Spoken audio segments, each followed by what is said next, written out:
Hi, and welcome back to the Self-Actualization in the Age of Crisis chapter analysis series. I'm your host, Ron Rivers, and in this series, I try to summarize the sections of self-actualization in the age of crisis for you in under 5 minutes.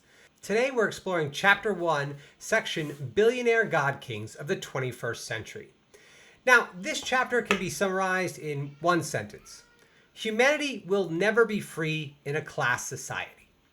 The book provides a really thorough analysis of wealth stratification, the history of billionaires, what it means for topics like divinity and luck that I'm really not going to be able to cover today.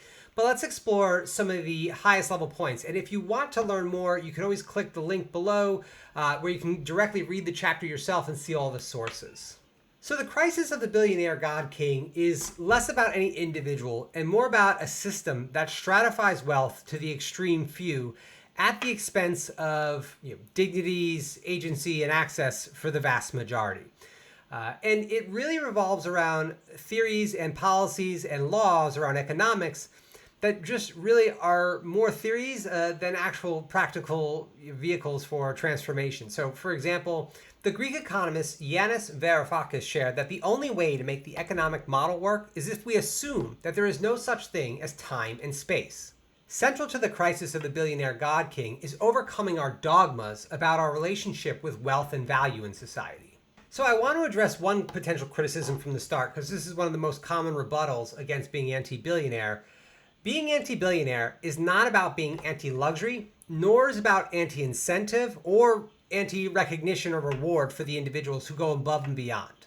It is a rejection of societies based on class and caste and the private dominion of public verticals.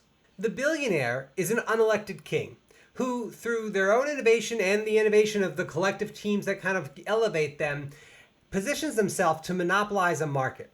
Now, in some cases, that's not a big deal, right? The argument is not necessarily for the socialization of all verticals, right? I strongly believe that private enterprise serves a role in the future of transcendent humanity, especially to go against the grain of common popular thought, to try new things, to ideate, to experiment, right? I think the experimental impulse is a huge part of our transcendence to kind of be a species that more fully utilizes our imagination. At the same time, it recognizes that the private control of social verticals exists in constant conflict with itself. Social verticals, for example, like housing, are one thing that if housing can either be affordable or a retirement investment, it can't be both. And that's the kind of conflict we see today with limited housing supplies and a geriatric class of people who are more willing to protect their value of their own assets than bring more people under the tent, so to speak. Another criticism of the billionaire is that the power of capital is not, again, it has nothing to do with luxury, right? The billionaire is beyond luxury wants and needs. I do some great math in the book. You couldn't spend $1 billion if you spent $1,000 every hour, 24 hours a day for an entire year. So, I mean, we kind of go through that in more detail, but it's nothing to do with luxury. The criticism is that money is more than luxury. It is political power and network power. So that's where it really gets twisted, and that's where the system of class and caste that permeates the United States and many other countries, especially democratic countries, really starts to blur the lines of power structures.